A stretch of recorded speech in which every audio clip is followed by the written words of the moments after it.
여러분, 오늘도 감정교회 중등부 예배에 오심을 진심으로 환영하고 축복합니다. 어떻게 한 주간 잘 지내셨어요? 여러분들과 함께 예배 드릴 수 있음이 너무 감사합니다. 우리 함께 찬양 드리도록 하겠습니다. 주발 앞에 무릎 꿇고 주발 앞에 무릎 꿇고 그 사랑에 남김에 어떤 말도 그 어떤 소리도 그 발 앞에서 잠잠해지네. 주 나의 사랑,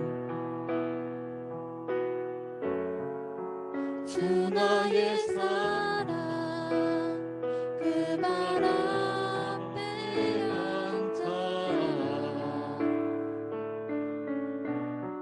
내 모든 기도는 사랑의 노래가 되네.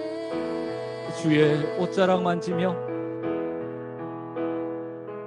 주의 옷자락 만지며 주의 두 발을 씻기며 주님 그 발에 입 맞추며 나의 왕관을 놓으리. 주의 옷자락 만지며 주의 두 발을 씻기며 주님 그 발에 입 맞추며 나의 왕관을 놓으리. 주의 옷자락 만지며 주의 옷자락 만지며 주의 두 발을 씻기며 주님 그 발에 입 맞추며 나의 왕관을 놓으리. 주의 옷자락 만지며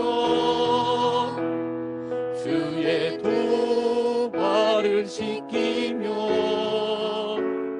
주님 그 발에 입 맞추며 나의 왕관을 놓으리. 우리 오늘 눈물로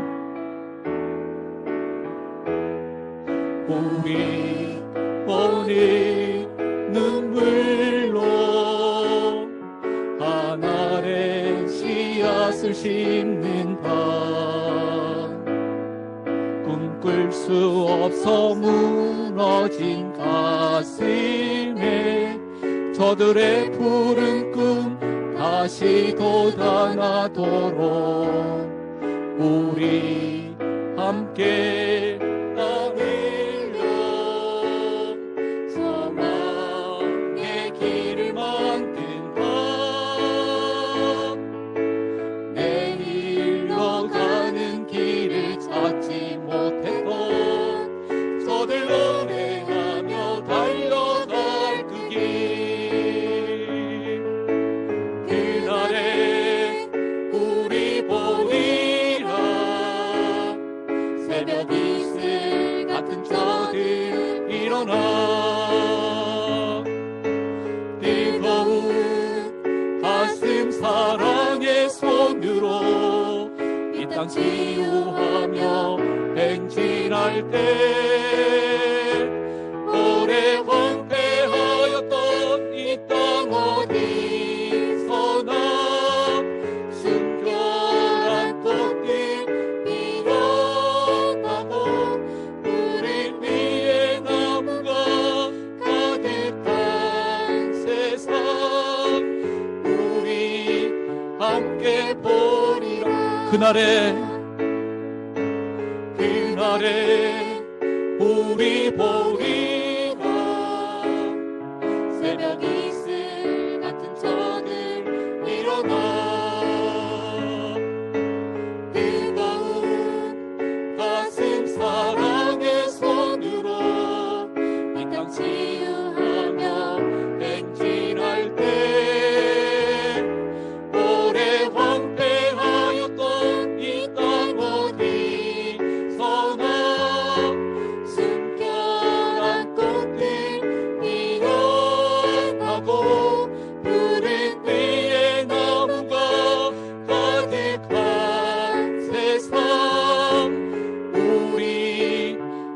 함께 보리라.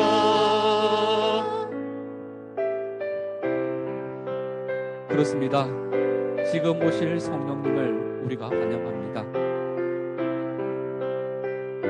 우리 지금 성령님을 환영합니다.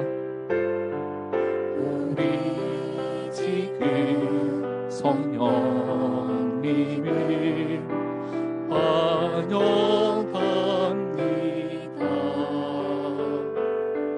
내 맘에 지금 찾아오셔서 말씀해 주세요. 주의 보혈 덮으사 깨끗하게 하시고 성령님의 능력으로 새롭게 하소서. 성령님 내 손 잡아주세요. 눈을 들어 하늘을 바라봅니다.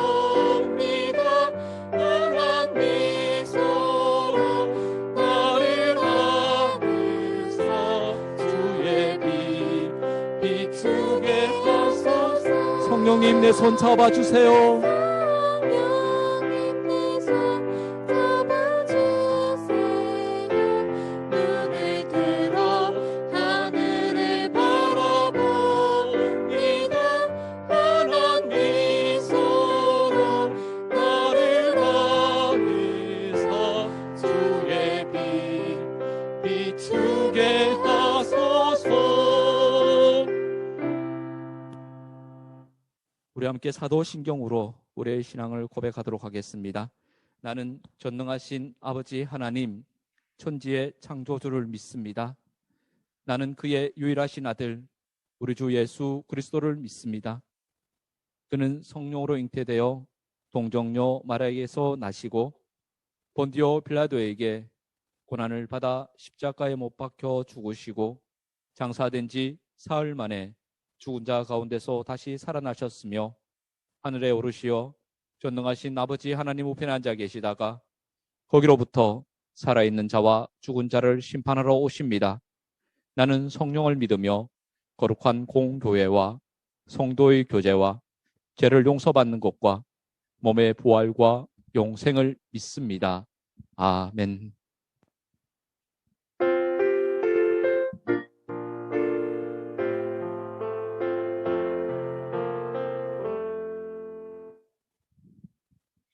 하나님 아버지 감사합니다.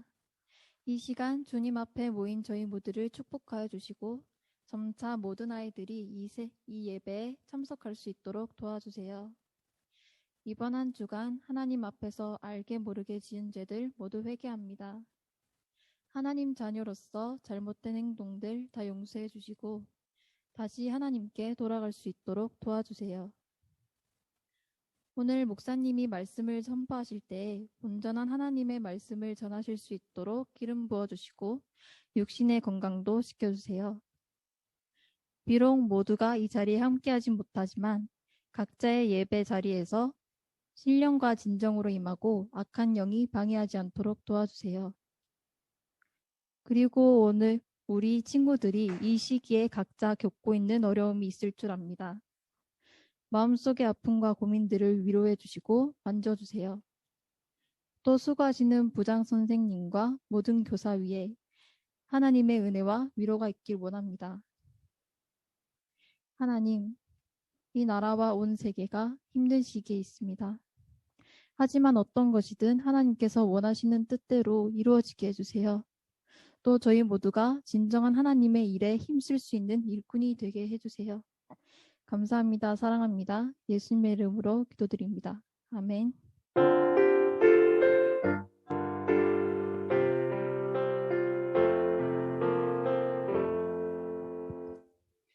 여러분 반갑습니다. 시간이 참 빨리 지나네요. 일주일이 이렇게 총알같이 지나는지 정말 몰랐어요. 이곳에는요, 여기가 어딘지 아시죠? 감정교회 중등부실입니다.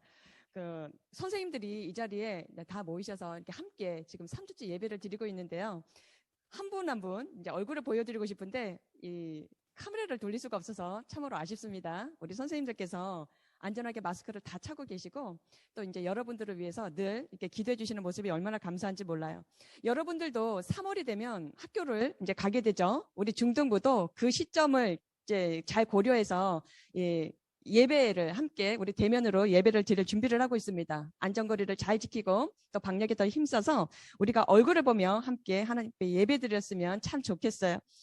여러분 기대하세요. 앞으로 중등부실에서 또 우리가 정말 신나고 행복한 그런 2021년도를 잘 보낼 수 있도록 여러분 기대해 주시고 또 기도해 주셨으면 감사하겠습니다. 오늘도 설교가 마치면 뭐가 있을까요? 샤인 퀴즈가 있습니다. 특별히 우리 1학년 친구 중에 서정이와 우리 가은이가 정말 열심히 하고 있더라고요. 그리고 총알같이 답을 주는 우리 영은이, 그리고 목사님의 예상을 뛰어넘는 우리 진건이, 우리 만영이 정말 축복합니다. 항상 성실하게 우리 동현이도 참석하고 있고 이 시간 세빈이 보고 있습니까? 5분 전에 핸드폰이 꺼져 있던데 목사님이 기다려요. 여러분들 한 사람 한 사람 정말 축복하고 오늘 이 시간에도 하나님의 은혜 가운데 흠뻑 한번 젖어보기를 바랍니다. 그리고 여러분 오늘 샤인 퀴즈요. 몇 친구들이 좀 어려워하는 것 같은데 오늘은 특별히 성경 말씀 읽는 가운데 답이 다 나와 있어요. 오늘은 목사님이 좀 쉽게 풀어서 성경 말씀을 천천히 읽어드릴게요. 이 시간 함께 찾아서 하나님의 말씀 읽도록 하겠습니다. 오늘 우리에게 주시는 설교는 사도행전 4장 10절부터 19절의 본문 말씀입니다. 함께 천천히 읽도록 할게요. 너희와 모든 이스라엘 백성들은 알라. 너희가 십자가에 못 박고 하나님이 죽은 자 가운데서 살리신 나사렛 예수 그리스도의 이름으로 이 사람이 건강하게 되어 너희 앞에 섰느니라. 이 사람이 누굴까요? 안진뱅이를 이야기하고 있어요. 이 예수는 너희 건축자들의 버린 돌로서 집 모퉁이의 머릿돌이 되었느니라. 다른 이로서는 구원을 받을 수 없나니 천하 사람 중에 구원을 받을 만한 다른 이름을 우리에게 주신 일이 없음이라 하였더라. 그들이 베드로와 요한이 담대하게 말함을 보고 그들을 본래 학문 없는 범인으로 알았다가, 여기 범인 뜻이 뭘까요? 평범한 사람이라는 뜻이에요. 그러니까 베드로와 요한은요 아주 평범한 사람인 줄 알았는데 너무 말을 잘하는 거예요. 그래서 이상히 여겼다는 것이죠. 또 전에 예수와 함께 있던 줄도 알고 또 병 나은 사람, 안진뱅이를 이야기하죠. 그 병 나은 사람이 그들과 함께 서 있는 것을 보고 비난할 말이 없는지라. 자, 명하여 공회는요 재판석을 이야기하고 있어요. 공회에서 나가라 하고 서로 의논하여 이르되 이 사람들을 어떻게 할까? 그들로 말미암아 유명한 표적이 나타난 것이 예루살렘에 사는 모든 사람에게 알려졌으니 우리도 부인할 수 없는지라.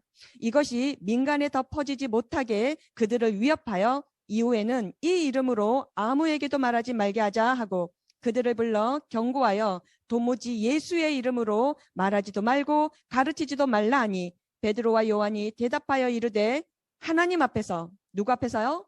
하나님 앞에서 너희의 말을 듣는 것이 하나님의 말씀을 듣는 것보다 옳은가 판단하라. 아멘. 오늘 말씀의 제목 한번 씩씩하게 함께 외쳐보겠습니다. 하나님 앞에서 판단하라. 한 번 더 하실까요? 하나님 앞에서 판단하라. 그래요. 오늘 샤인 퀴즈에 목사님이 반복해서 하는 이야기들에 다 답이 있습니다. 한번 잘 따라와 보시길 바래요. 우리 말씀 듣기 전에 무엇을 해야 될까요? 말씀 고백 우리 천천히 한번 읽어가면서 하나님 이런 마음으로 예배드리겠습니다. 그런 고백 하나님 앞에 함께 올려드리겠습니다. 주의 말씀은 내 인생의 빛입니다. 주의 말씀은 내 삶을 변화시킵니다. 나는 하나님의 사랑받는 자녀입니다. 나는 축복의 통로입니다. 오늘도 주의 말씀에 내 마음의 문을 엽니다. 말씀하여 주옵소서. 듣고 깨닫고 말씀대로 살겠습니다. 아멘. 아멘이시죠? 여러분, 사람이요, 각자가 느끼게 되는 이 두려움이 참 여러 가지가 있는데요. 여러분은 주로 어떨 때, 나 두렵다, 나 무섭다, 이러한 감정을 느끼는 것 같습니까? 이 질문을요, 어느 기관에서 조사를 했는데 그 결과가 참 재미있었어요. 어떨 때 사람들이 두려워하는가, 이 공포심을 느끼는가. 그랬더니 크게 세 가지로 이렇게 조사가 나왔답니다. 궁금하죠? 세 가지를 한번 말씀드려 볼게요. 첫째는 높은 곳에 올라갔을 때 두렵다는 거예요. 목사님은 케이블카를 못합니다. 초등학교 6학년 특히나 케이블카도 아닌 초읍동의 어린이 대공원에 있는 조그만 놀이기구 타다가 기절하고 내려온 적도 있었어요. 높은 곳에 올라가는 거 굉장히 무섭습니다. 자, 두 번째는 무엇이 두려운가 봤더니 어두운 곳에 나 혼자 있을 때, 이거 쉽지 않죠? 이거 두려울 수도 있어요. 무서울 수 있습니다. 그리고 세 번째가 무엇일까요? 지금 목사님이 하고 있는 거예요.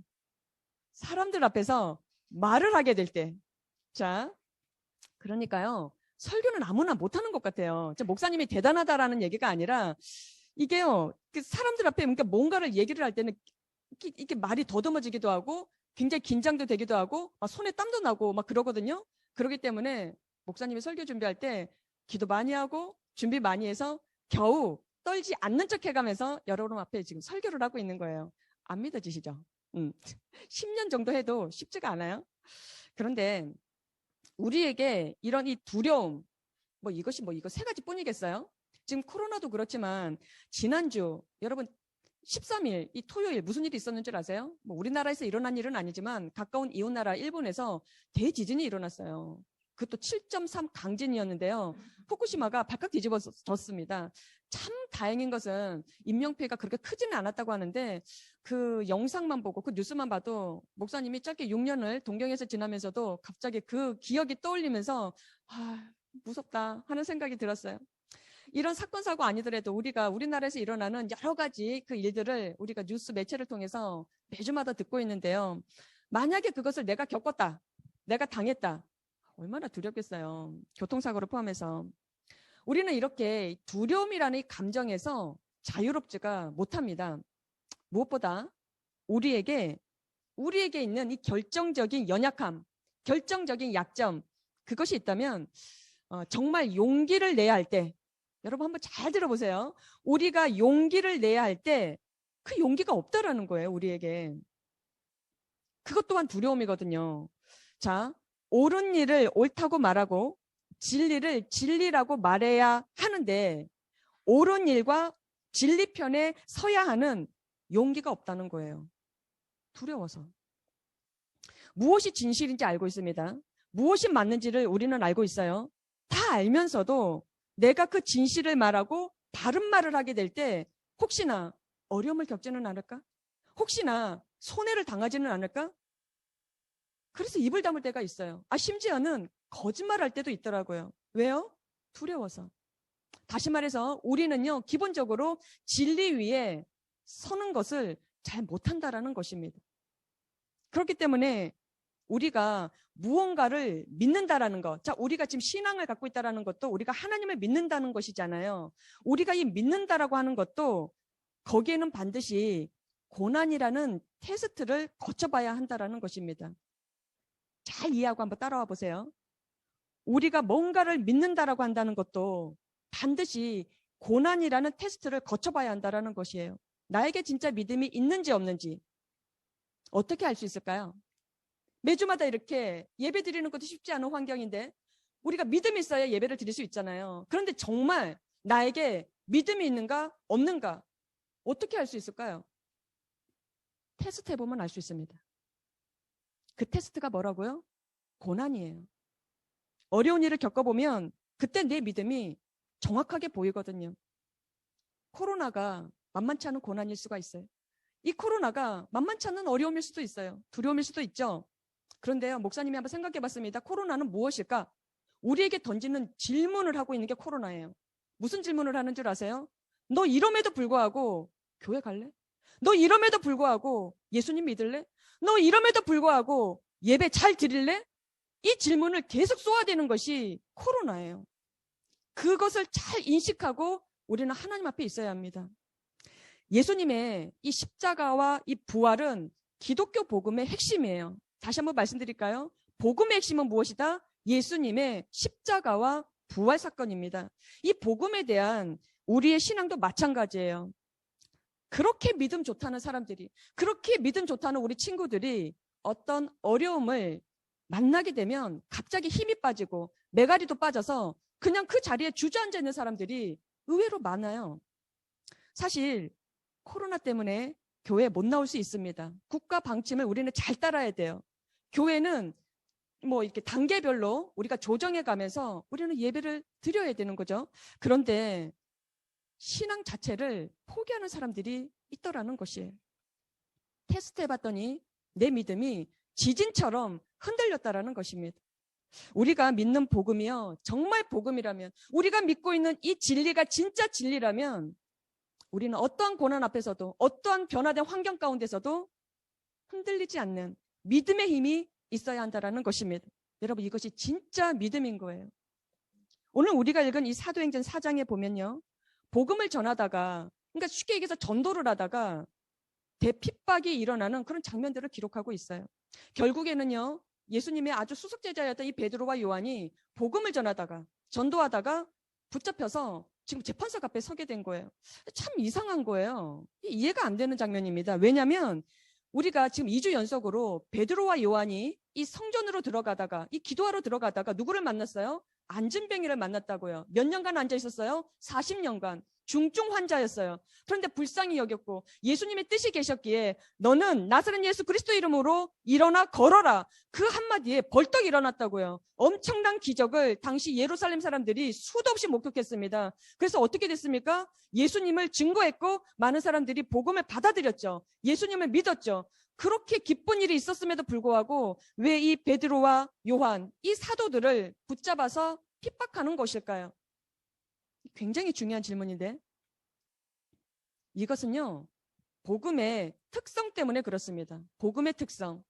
이게 무슨 말이냐 하면, 여러분, 복음이라는 것은요, 그저 좋은 이야기가 아니에요. 자, 우리가 듣고 싶은 이야기, 우리가 들어서 너무 유쾌한 이야기, 개그? 아니면 우리에게 좋은 유익한 어떤 철학적인 말, 그게 복음이 아닌 거예요. 착하게 살아라, 정직하게 살아라, 부모 공경하라, 너무 좋은 말씀이죠. 이거는 예수 안 믿는 사람도 철저하게 지켜야 되는 것인데요. 이것이 복음의 내용의 전부라면 핍박이 있을 리가 없어요. 그렇다면 과연 복음이란 무엇일까요? 죄와 저주에서 구원받는 놀라운 소식을 복음이라고 얘기하는 것입니다. 여러분 잘 들으세요. 좀 더 풀어서 설명드릴까요? 복음이란 무엇인가? 왜 복음이 전해졌을 때 핍박이 오는 것일까? 복음의 본질적인 내용은 죄와 마귀에서 종로를 타던 사람들, 이 죄인들을요, 구원해서 하나님의 거룩한 자녀로 만들어내는 메시지가 바로 복음이기 때문에 그렇습니다. 그래서 복음이 전해지는 곳마다 전쟁이 일어나는 거예요. 누구와의 전쟁일까요? 사마귀, 사탄, 마귀, 귀신, 악한 영들과의 영적인 전쟁이 일어나게 된다는 사실이에요. 여러분 한번 생각해 보세요. 하나님의 사랑이 증거되는 곳에, 예수님의 십자가의 보혈과 부활이 증거되는 곳에 누가 가장 벌벌 떨고 싫어할까요? 이를 득득 갈고 정말로 그것을 내가 어떻게 하면 저걸 막을 수 있을까라고 이야기하는 존재가 누구일까요? 사단, 마귀, 귀신이라는 거예요. 막 방해를 해요. 어떤 방해를 할까요? 교회 못 가게 하고, 은혜 못 받게 하고, 회개 못하게 하고, 결국에는 하나님 떠나게 하고, 이것이 진정한 영적인 전쟁, 핍박이라는 것입니다. 우리가 정말 예수님을 믿는 그리스도인이라면, 우리가 스스로를 생각하거나 타인이 이야기해도 내가 진정한 그리스도인이라면 어떠한 두려움 앞에서도 흔들리지 않는 그런 분명한 믿음이 준비되어야 한다는 것입니다. 여러분 두려움이라고 이야기하니까 크게 대단하게 여길 수도 있는데요. 하다못해 시험 기간이다. 또 앞으로 대학생이 되면 취업을 준비한다. 그러면요, 이상하게 다들 시간이 없대요. 근데 먹을 거 먹고 잘 거 자고 먹을 거 다 하는데 시간이 없대요. 어떤 시간? 하나님을 만나는 시간이 없대요. 예배드릴 시간이 없다는 거예요. 지금 시험 공부하지 않으면, 지금 취업 준비하지 않으면 두려워서 그냥 잠적하는 친구들이 참 많아요. 그런 사람들은요, 평생 두려움에 떨고 삽니다. 이 두려움을 해결하지 못한 사람들은요, 내가 그리스도인이라는 것을 드러내질 못해요. 내가 예수님 믿습니다. 나는 하나님의 자녀입니다. 표현해내지 못한다는 거예요. 베드로와 요한은요, 이런 핍박 앞에서 신기하게 당당했어요. 그때 당시 종교와 정치를 통합한 최고 권력기관이 있었습니다. 조금 어려운 역사적인 이야기인데, 자, 종교와 정치를 통합한 최고 권력기관, 그것을 사내들인 공회라고 얘기하거든요. 우리가 오늘 성경 본문에는요, 공회라고만 적혀 있는데 사내들인 공회가 있었어요. 지금 거기 재판석 앞에 베드로와 요한이 잡혀서 끌려와서 지금 재판받고 있는 장면이에요. 그런데 여러분, 이곳이 어디였느냐? 예전에 예수님도 이곳에 서서 재판을 받으셨어요. 십자가형이 언도된 곳이 바로 사내들인 공회였다라는 것이에요. 지금 베드로와 요한이 그 자리에 서 있다라는 그 자체만으로도 살벌했고 두려웠을 것입니다. 그런데도 베드로와 요한은 그 자리에서도 여전히 예수님을 전하게 되었던 거예요. 더 이상 예수님의 이름을 부르지 마라. 더 이상 예수님을 전하지도 마라. 가르치지도 마라. 이러한 협박을 하고 위협을 하는데도 불구하고 베드로가 뭐라고 얘기했는 줄 아세요? 우리 말씀으로 한 번 더 확인해 보도록 하겠습니다. 사도행전 4장 19절입니다. 베드로와 요한이 대답하여 이르되 하나님 앞에서 너희의 말을 듣는 것이 하나님의 말씀을 듣는 것보다 옳은가 판단하라. 누구 앞에서요? 하나님 앞에서. 목사님이 지금 강조하고 있는 이유가 있겠죠? 누구 앞에서? 하나님 앞에서. 이 말씀은요, 여러분 자세히 한번 보세요. 자, 다시 한 번만 자막을 보실까요? 가장 중요한 단어가 무엇일까요? 이 말씀 가운데 가장 중요한, 베드로가 강조했었던 가장 중요한 핵심의 메시지는 무엇일까요? 좀 전에 목사님이 반복했죠. 하나님 앞에서, 하나님 앞에서라는 거예요. 여러분, 성령 충만의 의미가 무엇인지 지난주에 목사님이 설교에 짧게 언급을 했는데요. 성령 충만이 뭐라고 했나요? 다른 어떤 것보다 이 세상 사람이든 어떤 존재든 간에 가장 크게 보이는 것, 누가? 하나님이. 내가 살고 있는 그 어떤 환경 가운데든 사람이든 그 어떤 일이든 간에 하나님이 가장 크게 보이는 그 자체가 성령 충만이라고 이야기했어요. 지금 베드로와 요한은요, 자신을 죽일 수도 있고 살릴 수도 있는 그 재판관들 앞에 서 있어요. 하지만 그 사람들보다, 나를 죽일 수도 있고 살릴 수도 있다라고 이야기하는 그 재판관들보다 누가 가장 크게 보였다고요? 바로 하나님이 가장 크게 보였다라는 거예요. 천지를 지으시고 나를 구원해 주신 그 예수 그리스도가 가장 크게 보였다라는 것입니다. 지금 재판관들은요, 앞서서도 말씀드렸지만 예수님을 재판에서 죽였던 장본인들이에요. 예수님의 제자들 한두 명쯤은요, 그냥 파리 목숨이었어요. 그러나 베드로와 요한이 본 것은요, 그 재판관들이 아니었어요. 내 생명의 진짜 주인, 내 인생의 진짜 주인, 하나님이었다라는 것이에요. 그것이 바로 복음의 능력입니다. 내가 죽으면 죽으리라. 내가 죽으면 죽었지. 옳은 대로 판단하리라. 누구 앞에서? 하나님 앞에서. 그랬던 사람들이 지금 베드로와 요한 재판석 앞에 서 있는 거예요. 목사님 뒤로 보이는 2021년도 우리 샤인중등부 표 여러분 꼭 기억하시길 바랍니다. 성령의 권능으로 주 안에 거하라 라고 적혀 있죠. 이거 2021년도 우리가 꽉 붙잡고 가야 될 표어예요. 성령의 권능으로 주 안에 거할 때만 우리는 어떤 순간에서라도 하나님과 늘 함께 있다는 이 믿음을 지켜낼 수가 있다라는 것이, 어떤 경우라도 흔들리지 않는 성령의 충만함으로 담대한 믿음을 이어나가시는 목사님과 여러분 모두가 되시기를 간절히 축복합니다. 질문 하나 드릴게요. 목사님이 설교 초반부터 계속 두려움에 대한 이야기를 했는데요. 그렇다면 어떻게 해야 우리 안에 있는 이 두려움이 사라질 수 있을까요? 성령의 능력으로 주 안에 거하기로 결단은 했는데, 물론 성령님께서 도와주시고 지켜주시고 인도해 주시겠지만 우리에게 어떤 구체적인 변화가 일어나야 이 두려움이 진정으로 사라질 수 있는 것일까요? 두려움의 해결책 있다라는 거예요. 성경을 읽어보시면요, 하나님을 직접 보았던 사람들이 있어요. 하나님을 경험한 사람들이 있더라고요. 먼저 구약 성경부터 한 세 사람 소개해 볼까요? 여러분, 그 출애굽의 리더였던, 이 홍해를 갈랐던 그 사람 이름이 뭐였나요? 모세가 있었죠? 기억하십니까? 그런데 모세가요, 위대한 지도자가 되기 전에 80세까지, 그러니까 40세 왕자에서 갑자기 도망자 신세가 되어서 40년 동안 미디안 광야를 돌면서 목자 생활을 했어요. 양들을 쳤단 말이죠. 그런데 어느 날 그 미디안 광야에서 가시떨기 나무 앞에서 하나님을 만나는 충격적인 경험을 하게 됩니다. 또 두 번째로 엘리야라는 아주 유명한 선지자가 있었어요. 호렙산 동굴 앞에서 하나님을 만나게 되었어요. 자, 이사야 선지자라는 분도 계세요. 이 사람은 성전에서, 우리가 같이 이렇게 예배드리는 성전 안에서 하나님을 보게 된 것이에요. 자, 신약 성경으로 한번 넘어가 봅시다. 여러분, 베드로를 기억하시죠? 지금의 베드로 이전에 어부였던 베드로, 예수님을 따라다녔던 그 베드로, 변화산에 올라가서 예수님께서 십자가를 지시기 전에 하나님의 영광으로 변형되신 예수님을 직접 눈으로 보게 되었다라는 것이에요. 자, 바울을 기억하십니까? 사도 바울.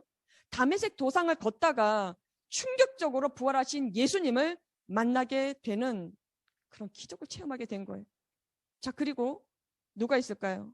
마지막 예수님의 제자 중에 요한이 있어요. 마지막으로 죽었거든요. 순교를 했어요. 반모섬에 갇혀서, 그 감옥에 갇혀서 예수님의 영광스러운 모습을 그 감옥에서 요한이 보게 된 것입니다. 여러분, 이 모든 사람들은요, 한결같이 거룩한 두려움에 사로잡혔습니다.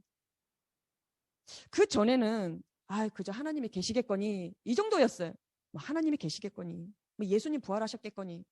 그런데 하나님을 만나고 예수님을 체험하고 나서는 그들의 생각, 그들의 가치관, 그들의 기준이 완전히 달라져 버렸어요.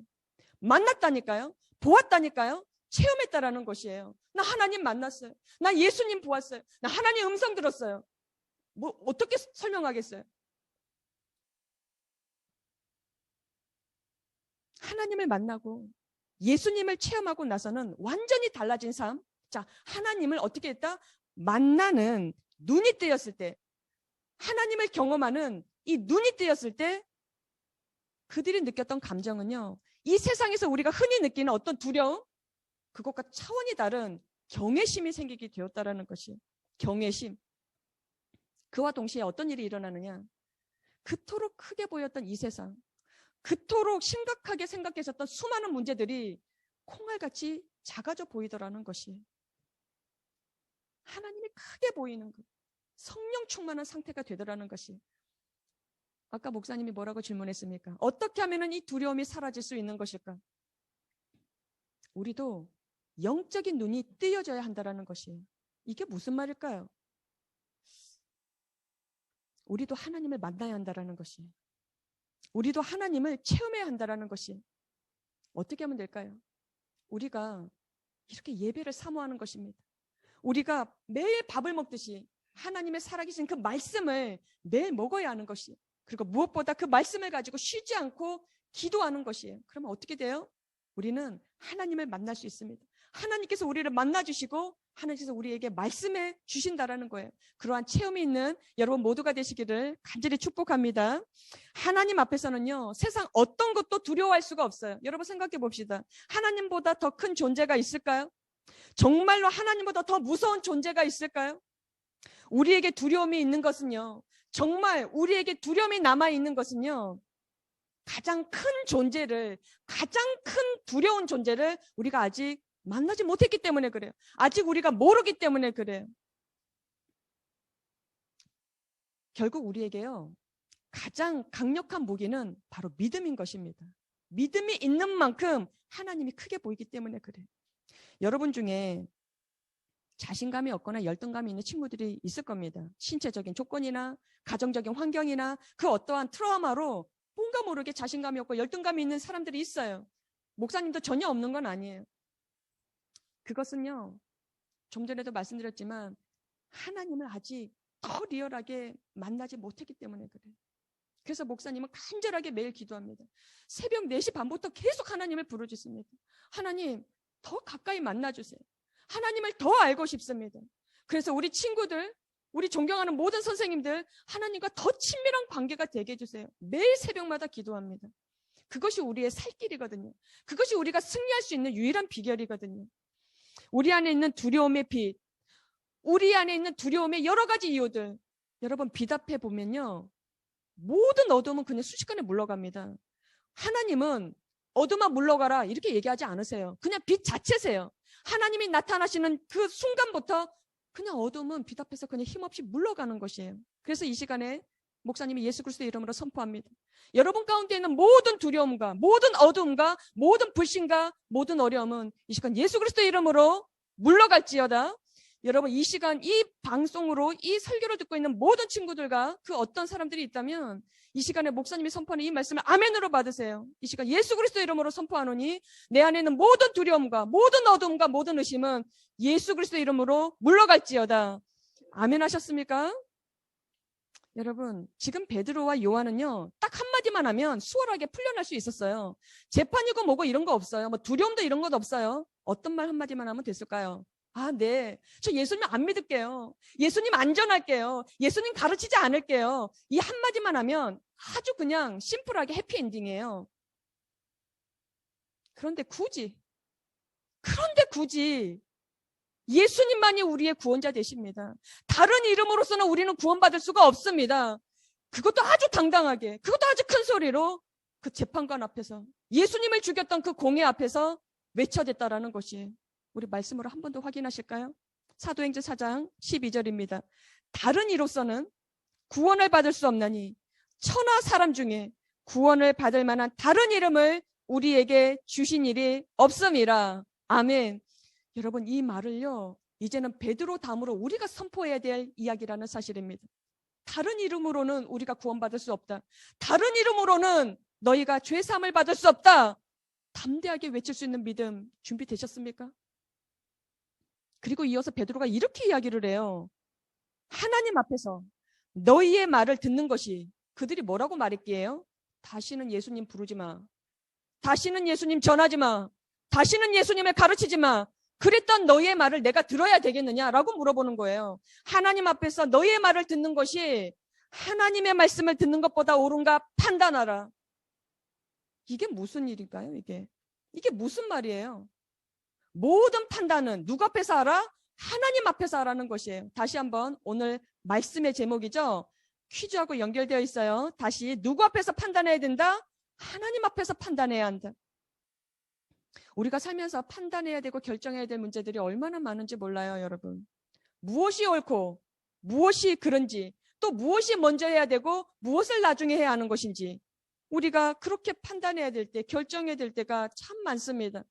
그럴 때마다 우리의 얄팍한 지식, 우리의 경험, 그것이 우리의 기준이 되어서는 안 된다라는 거예요. 모든 기준은 하나님 앞에서, 모든 기준은 하나님 앞에서 하나님의 말씀을 가지고 결정하라. 오늘 그렇게 말씀하고 계시는 거예요. 여러분 이것이요 우리가 살면서 가장 잘 되는 비결입니다. 왠 줄 아세요?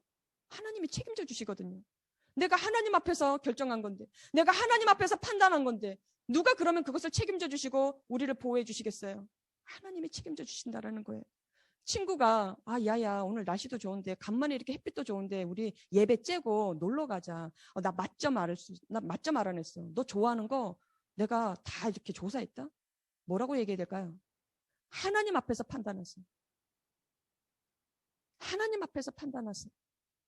시험 기간이야. 예배 한 번쯤이야. 에이 교회 한 번 째면 되지. 하나님 앞에서 판단했어요. 이거 거짓말이야.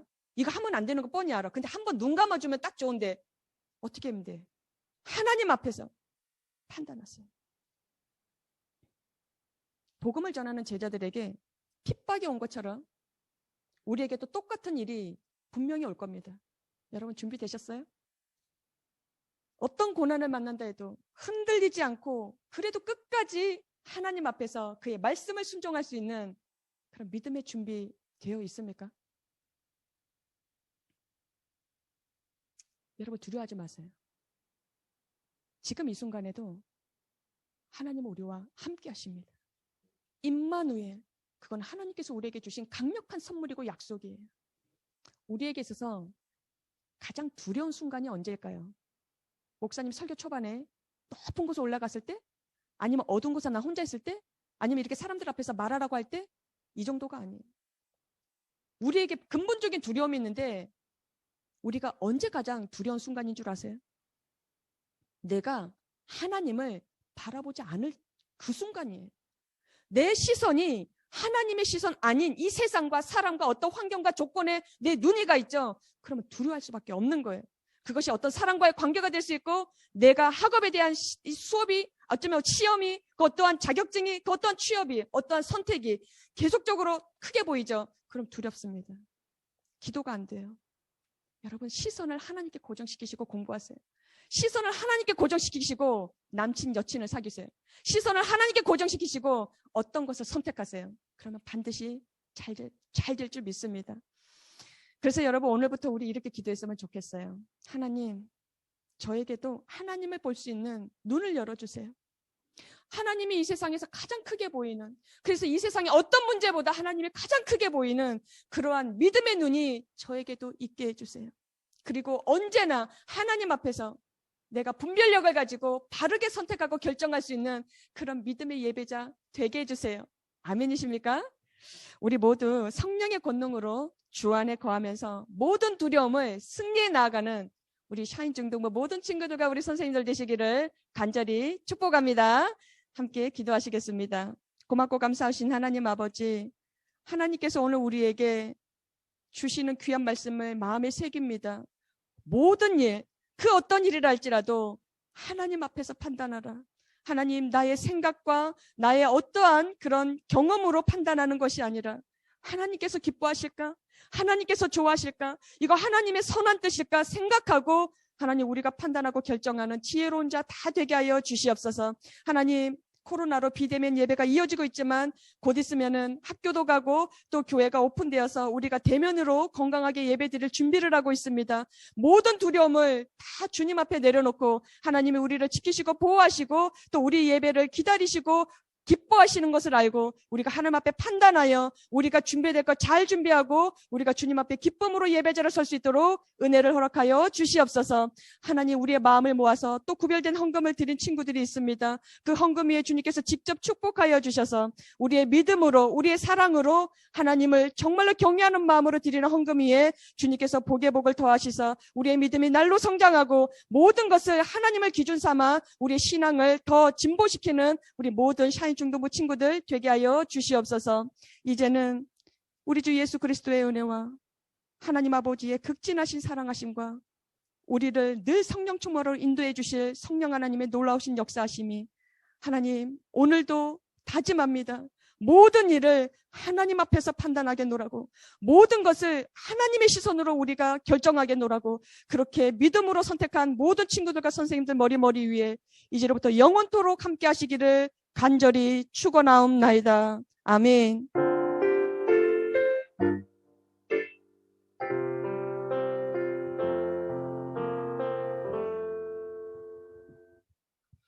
지난주 사인 퀴즈 정답자 먼저 발표해 드리도록 하겠습니다. 지난주 정답자에는 이동현, 나영은, 정혜영, 유가은 이상 4명입니다. 자, 그러면 오늘 사인 퀴즈 문제 나가도록 하겠습니다. 자, 자막으로 해서 보이시죠? 선생님이 읽어 드릴게요. 베드로와 요한은 복음을 전하다가 붙잡혀서 재판을 받게 되었습니다. 재판관들은 두 사람에게 더 이상 땡땡의 이름으로 말하지도 말고 가르치지도 말라고 위협했습니다. 자, 선생님이 말씀드린 땡땡 정답을 하신 친구들 잠시 메모 좀 부탁드리고요. 자, 다음 문제 부탁드리겠습니다. 오늘 말씀의 제목은 무엇인가요? 목사님께서 한 몇 번 언급해 주셨어요. 정답은 땡땡땡 앞에서 판단하라. 네, 두 가지 정답을 우리 친구들은 1시간 이내에 각순 선생님에게 개인적으로 카톡을 보내시고 그러면 선생님께서 집결하셔서 선생님께서 정리하셔가지고 정답인 친구들에게는 푸짐한 상품 친구들 기대하시면 고맙겠습니다. 네, 감사합니다. 오늘 접속한 친구들 있습니다.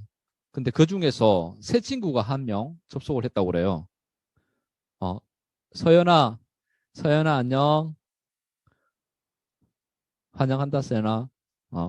우리 친구들 제가 이름 한 명씩 불러드릴게요. 재환이, 세빈이, 그리고 서연이, 진건이, 그리고 영은이, 가은이, 서정이, 동현이, 슬기, 만영이, 그리고 혜영이, 정호, 그리고 호철이는 지금 접속을 아마 누나랑 같이 이렇게 보고 있다고 이렇게 합니다. 이상입니다.